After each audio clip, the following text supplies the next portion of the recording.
अब देखो यहाँ पे हम लोग क्या देख लिए थे कि डीएनए का ये जो स्ट्रक्चर है जो ऐसा दिख रहा है, इसके पीछे क्या रीजन है। ठीक, तो इसके पीछे क्या रीजन है, ये जो डीएनए का इतना खूबसूरत स्ट्रक्चर दिख रहा है वो एक्चुअल में कैसा है, ऐसा है। खूबसूरती के पीछे का राज, ठीक, ये है। लेकिन ऐसा दिखाई देता है बना के, क्योंकि ऐसा बनाना बहुत कॉम्प्लिकेटेड है पढ़ाई के लिए, समझने के लिए। लेकिन एक्चुअल में जो डीएनए का स्ट्रक्चर होता है वो ऐसे ही रहता है, ऐसे ही बना रहता है। और ऐसे रख के फिर लार्ज अमाउंट में देखेंगे तो ऐसा दिखता है। ठीक, यहाँ क्या हम लोग समझे थे कि डीएनए का ये जो स्ट्रक्चर है, ये एक शुगर है, ये एक शुगर है, दोनों अटैच है किससे, फॉस्फोरिक एसिड से, फॉस्फोरिक एसिड से। हाँ, फिर इधर भी एक शुगर है और इधर भी एक शुगर है, ये भी किससे अटैच है, फॉस्फोरिक एसिड से। अब ये दोनों शुगर आपस में अटैच है किससे, नाइट्रोजनस बेस से। एक यहाँ रहेगा और एक यहाँ रहेगा। यहाँ तक क्लियर हो गया। नाउ अब ये जो दो नाइट्रोजनस बेस है वो आपस में अटैचमेंट किस चीज से रहता है, दो बॉन्ड से अटैच रहता है, जिस बॉन्ड का नाम है हाइड्रोजन बॉन्ड। जिस बॉन्ड का नाम क्या है, हाइड्रोजन बॉन्ड। अब ए और टी के बीच में, सी और जी के बीच में, ये हमेशा तो फिक्स है, कॉम्प्लीमेंट्री है, ये हमेशा एडेनिन थाइमिन के साथ ही जुटेगा, ग्वानिन साइटोसिन के साथ ही जुटेगा, और किसी के साथ नहीं जुटेगा। और एक और चीज है कि हमारा डीएनए के स्ट्रक्चर में यूरासिल नहीं मिलता है, ये हमेशा याद रखना, वो आरएनए में मिलता है। और आरएनए में थाइमिन नहीं मिलता है, बाकी सब मिलता है, जो भी नाइट्रोजनस बेस है उसमें से। तो ये दोनों जो नाइट्रोजनस बेस है, ये दोनों का ये जो अटैचमेंट है वो किससे होता है, हाइड्रोजन बॉन्ड से। किससे, हाइड्रोजन बॉन्ड से। ठीक, तो देखो यहाँ पे, देखो यहाँ पे ये एक शुगर है, ये एक शुगर है, ये क्या है, नाइट्रोजनस बेस है। ऐसा स्ट्रक्चर बनाया था नाइट्रोजनस बेस का। ये देखो उधर है तो उलट गया है, तो उधर भी नाइट्रोजनस बेस अटैच है।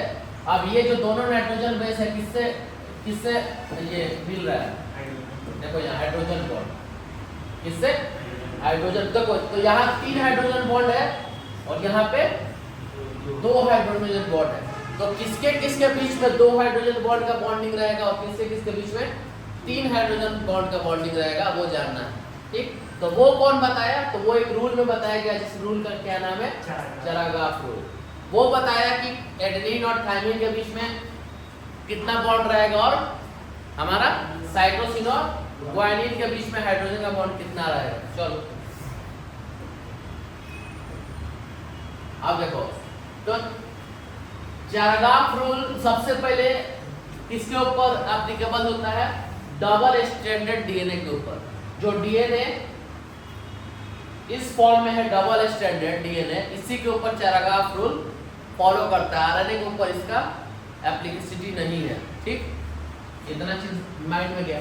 चरागाफ रूल क्या कहता है कि प्यूरिन और हमेशा किसके इक्वल होता है, पायरिमिडीन के इक्वल। प्यूरिन के अंदर कौन कौन आता है, एडेनिन और ग्वानिन आता है, और यूरासिल, थाइमिन और साइटोसिन वो आता है पायरिमिडीन के अंदर। ठीक, तो ऑलवेज प्यूरिन किसके इक्वल होगा, पायरिमिडीन के। तो एडेनिन किसके इक्वल होता है, थाइमिन के। ग्वानिन किसके इक्वल होता है, साइटोसिन के। ये दोनों क्या है, प्यूरिन, ये दोनों क्या है, पायरिमिडीन। नाउ एडेनिन और थाइमिन के बीच में डबल बॉन्ड रहता है और ग्वानिन और साइटोसिन के बीच में ट्रिपल बॉन्ड रहता है। तो चरागाफ रूल में 3 बात बताया गया। पहला बात बताया गया कि ऑलवेज प्यूरिन किसके इक्वल होगा, पायरिमिडीन के। दूसरा रूल क्या बताया गया कि एडेनिन ऑलवेज इक्वल होगा थाइमिन के, ग्वानिन ऑलवेज इक्वल होगा साइटोसिन के। और तीसरा रूल क्या बताया गया कि एडेनिन और थाइमिन के बीच में डबल बॉन्ड रहेगा, ग्वानिन और साइटोसिन के बीच में ट्रिपल बॉन्ड रहेगा। यही है चरागाफ रूल। ठीक, यही बताया है चरागाफ रूल। ठीक है, अब देखो अगर इसको मैथमेटिकली देखोगे तो अगर किसी में एडेनिन 10 है और थाइमिन क्या है, 10 है, और ग्वानिन मान लो 15 है, साइटोसिन 15 है, तो इसको अगर इस बेसिस पे अगर रख के प्रूफ करना चाहोगे तो किसके इक्वल आएगा, 1 के इक्वल आएगा। तो हमेशा कोई भी डीएनए है, कोई भी ये डीएनए है, ये जो भी बेस पेयर है ये जो भी बेस पेयर है, तो अगर इसका हम लोग काउंटिंग करेंगे, एक हेलिक्स में 10 बेस पेयर होता है, 10 बेस पेयर का मतलब 20 नाइट्रोजनस बेस। तो एडेनिन और ग्वानिन इक्वल गिनेंगे कितना कितना है, तो उस हिसाब से अगर इस पे रखेंगे तो क्या आएगा, उसके इक्वल 1 आएगा। तो इसका मतलब ये रूल वो फॉलो कर देगा, क्योंकि जाहिर सी बात है एडेनिन और थायमिन एक दूसरे के साथ अगर साथी बन रहा है तो वो इक्वल ही नंबर में आएगा।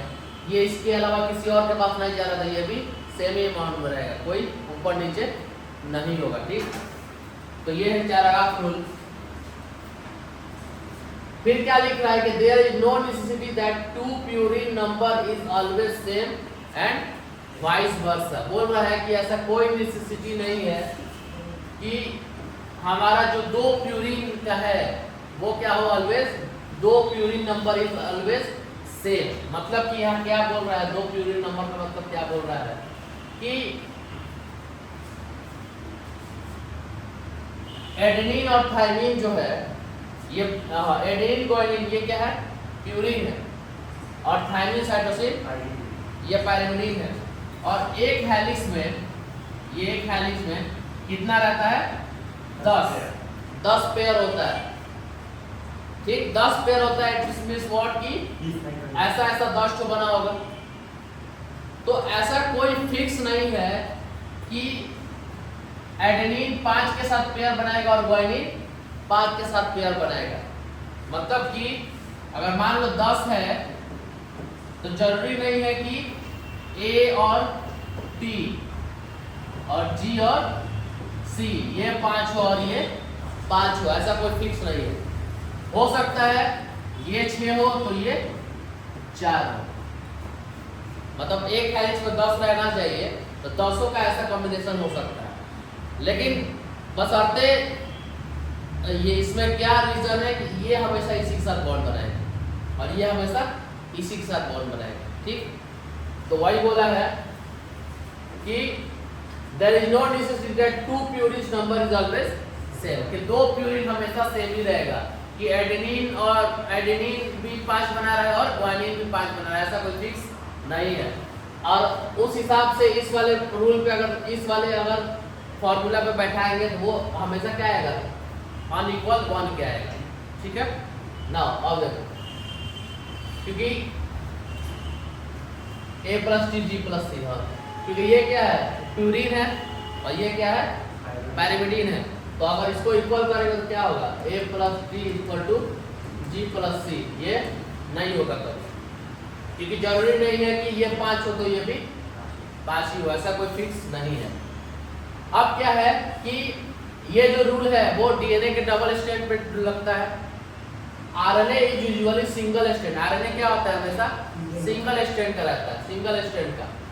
बट सम टाइम, तो आरएनए के ऊपर ये रूल नहीं लगता है, but some time in reovirus and rice dog virus it is double stranded. तो आरएनए जो होता है सारे जगह सिंगल स्ट्रैंड मिलता है, सिर्फ 2 जगह डबल स्ट्रैंड का मिलता है, सिर्फ 2 जगह डबल स्ट्रैंड का मिलता है। वो क्या है, रियो वायरस और राइस डॉग वायरस। बस ये 2 ऐसा वायरस है जिसके अंदर आरएनए डबल स्ट्रैंड का मिलता है और जगह सिंगल स्ट्रैंड का मिलता है।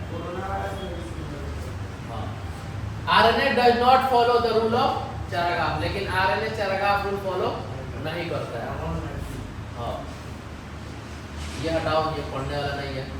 हाँ, मैं तुम लोग का आज का टॉपिक यही है। सेंट्रल डोगमा एक तरह का थ्योरी है जिसको किसने दिया था, फ्रांसिस क्रिक ने दिया था। ठीक है, फ्रांसिस क्रिक ने सेंट्रल डोगमा थ्योरी दिया था। इनके हिसाब से जेनेटिक इंफॉर्मेशन जो होता है वो always from DNA to mRNA and then mRNA to protein चलता है। मतलब कि ये मान लो सेल है, ये हमारा न्यूक्लियस है, इसके अंदर क्या है हमारा, ये डीएनए, इसके अंदर डीएनए है।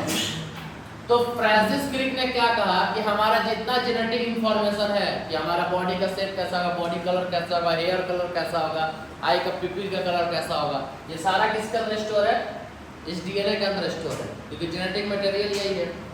अब ये जो डीएनए है वो क्या करता है, वो डायरेक्टली यहीं से इंफॉर्मेशन नहीं पहुंच जाता है हमारे को, उसका क्या है, एक रास्ता है मान लो प्राइम मिनिस्टर कोई बिल पास करते हैं तो क्या है, prime minister to Lok Sabha Rajya Sabha ऐसे पास आउट करके आता है। यहाँ भी वैसे ही है, प्रोसीजर है। डीएनए पे इंफॉर्मेशन जो रहेगा वो कौन पढ़ता है, एमआरएनए। कौन पढ़ता है, एमआरएनए। तो डीएनए से इंफॉर्मेशन कहाँ गया, एमआरएनए के पास। एमआरएनए क्या किया, इसको बोलता है मैसेंजर आरएनए। क्या बोलता है, मैसेंजर आरएनए। तो मैसेंजर आरएनए डीएनए के ऊपर लिखा हुआ मैसेज पढ़ लिया। क्या किया, पढ़ लिया। तो डीएनए तो कहाँ गया, एमआरएनए। तो जिस प्रोसेस से डीएनए पे लिखा हुआ मैसेज एमआरएनए पढ़ता है, उस प्रोसेस का नाम क्या है, ट्रांसक्रिप्शन। उस प्रोसेस का नाम क्या है, ट्रांसक्रिप्शन। ठीक है, ट्रांसक्रिप्शन। अब जब डीएनए पे लिखा हुआ इंफॉर्मेशन एमआरएनए पढ़ लिया, ठीक, तो अब एमआरएनए कहाँ जाएगा, सेल में आएगा। कहाँ आएगा, सेल के अंदर आएगा। ठीक है, जब सेल अभी न्यूक्लियस में था, न्यूक्लियस से कहाँ गया, अब न्यूक्लियस से बाहर आया साइटोप्लाज्म में, सेल के साइटोप्लाज्म में आया। और एमआरएनए के ऊपर क्या लगेगा, एमआरएनए के ऊपर प्रोटीन लगेगा। क्या लगेगा, प्रोटीन। मतलब ये जो एमआरएनए आएगा, एमआरएनए क्या है, ये भी एक तरह का आरएनए है, तो सिंगल स्ट्रैंडेड रहेगा। तो डबल स्ट्रैंडेड डीएनए से मैसेज पढ़ के एमआरएनए कहाँ आया, साइटोप्लाज्म में आया, सेल के। अब इस साइटोप्लाज्म में जब आएगा तो उसके ऊपर क्या लगेगा, प्रोटीन लगेगा। क्या लगेगा, प्रोटीन्स लगेंगे इसके ऊपर, ऐसे प्रोटीन्स लगेंगे। और क्या करेंगे, राइबोसोम्स लगेंगे, और इसका मैसेज पढ़ेगा कि कौन सा मैसेज लेके आया है, हाँ, ट्रांसलेट करेगा उसको। तो जिस प्रोसेस से प्रोटीन एमआरएनए के ऊपर लिखा हुआ मैसेज पढ़ता है, उस प्रोसेस को क्या बोलता है, ट्रांसलेशन। और जब ये पढ़ लेगा तो उसके बाद ये इंफॉर्मेशन हमारे सेल को देगा और हमारा बॉडी उस हिसाब से रिस्पॉन्स करेगा। और ये जो प्रोसेस है वो हमेशा क्या होता है, यूनि डायरेक्शनली होता है, फिर इधर से वापस नहीं जाएगा। तो डीएनए से मैसेज पढ़ा एमआरएनए जिस प्रोसेस का मैसेज पढ़ा डीएनए पर लिखा हो, उस प्रोसेस को बोला ट्रांसक्रिप्शन। एमआरएनए आया बाहर प्रोटीन उससे लगा, उसका मैसेज पढ़ा, उसको क्या बोला, ट्रांसलेशन। ठीक, इसी को बोलता है क्या, सेंट्रल डोगोमा थ्योरी। ठीक, ये साफ यही है। डीएनए से एमआरएनए के ऊपर मैसेज किया, प्रोसेस ट्रांसक्रिप्शन। एमआरएनए से प्रोटीन उसको बनाया, प्रोटीन जाके पढ़ा, उसको क्या बोला, ट्रांसलेशन। अब जब प्रोटीन के पास इंफॉर्मेशन आ गया तो कहाँ गया, हमारे बॉडी में गया और हमारा डिफरेंट जो भी वर्क है वो किया।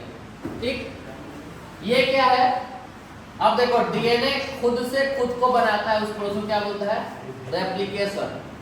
तो डीएनए क्या करता है, अपना डुप्लीकेट बनाता है, उसको बोलता है रेप्लिकेशन, जेरॉक्स कॉपी। ठीक, तो डीएनए खुद को रेप्लिकेट करता है तो डबल स्ट्रैंडेड डीएनए बनता है। उसके बाद वो मैसेज पढ़ता है एमआरएनए और फिर वो आगे बढ़ा कर देता है। इसी को क्या बोलता है, सेंट्रल डोगोमा थ्योरी। ठीक, दैट्स इट। कल से नया टॉपिक चालू होगा, पैकेजिंग ऑफ डीएनए। आदमी की तरह आदमी